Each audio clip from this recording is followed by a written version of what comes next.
বিশ্বকাপ ফাইনালের পর থেকে চোটের কারণে মাঠে অধারাবাহিক লিওনেল মেসি। সর্বশেষ কোপা আমেরিকার ফাইনালে অ্যাঙ্কেলের চোট নিয়ে মাঠ ছেড়েছিলেন তিনি। এরপর আর মাঠে ফিরতে পারেননি। তার ফেরার পথটা যেন ক্রমশই দীর্ঘ হচ্ছে। এখনো জানা যায়নি ঠিক কবে ফিরতে পারবেন এই আর্জেন্টাইন গ্রেট।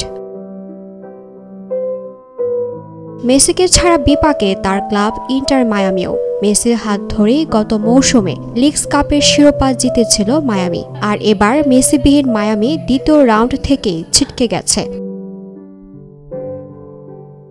মেসির চোট নিয়ে মায়ামি কোচ জেরার্দো মার্তিনো বলেছেন, লিওর উন্নতি প্রত্যাশা অনুযায়ী হচ্ছে, কিন্তু কখন সে দলে যোগ দেবে তা এখনোই নির্দিষ্ট কোনো তারিখ বলা যাচ্ছে না। সে আলাদাভাবে কাজ চালিয়ে যাচ্ছে।